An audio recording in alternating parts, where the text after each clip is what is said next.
جس دور پہ نازاں تھی دنیا، اب ہم وہ زمانہ بھول گئے۔ دنیا کی کہانی یاد رہی اور اپنا فسانہ بھول گئے۔ حضرت شیش علیہ السلام۔ حابیل کے قتل کے بعد اللہ تعالیٰ نے حضرت آدم علیہ السلام کو حضرت شیش علیہ السلام جیسا نیک فرزند عطا فرمایا۔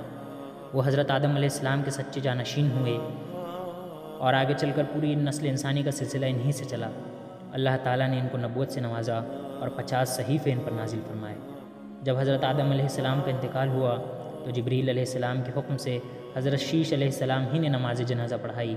انہوں نے حضورہ نامی عورت سے نکاح کیا اور ان سے ایک لڑکا اور ایک لڑکی پیدا ہوئی۔ حضرت شیش علیہ السلام نے اپنی زندگی مکہ میں گزاری اور ہر سال حج و عمرہ کرتے رہے۔ ان کو دن رات میں مختلف عبادتوں کا طریقہ سکھایا گیا تھا اور ایک بڑے طوفان کے آنے اور 7 سال تک رہنے کی خبر دی گئی تھی۔ حضرت شیش علیہ السلام نے 912 سال کی عمر پائی۔ جب انتقال کا وقت قریب آیا تو اپنے بیٹے انوش کو اللہ کے احکام کے مطابق زندگی گزارنے کی وصیت فرمائی۔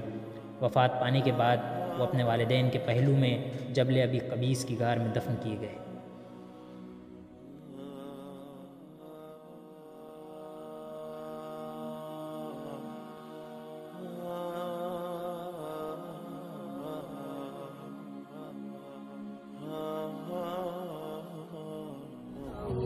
والحمد للہ ولا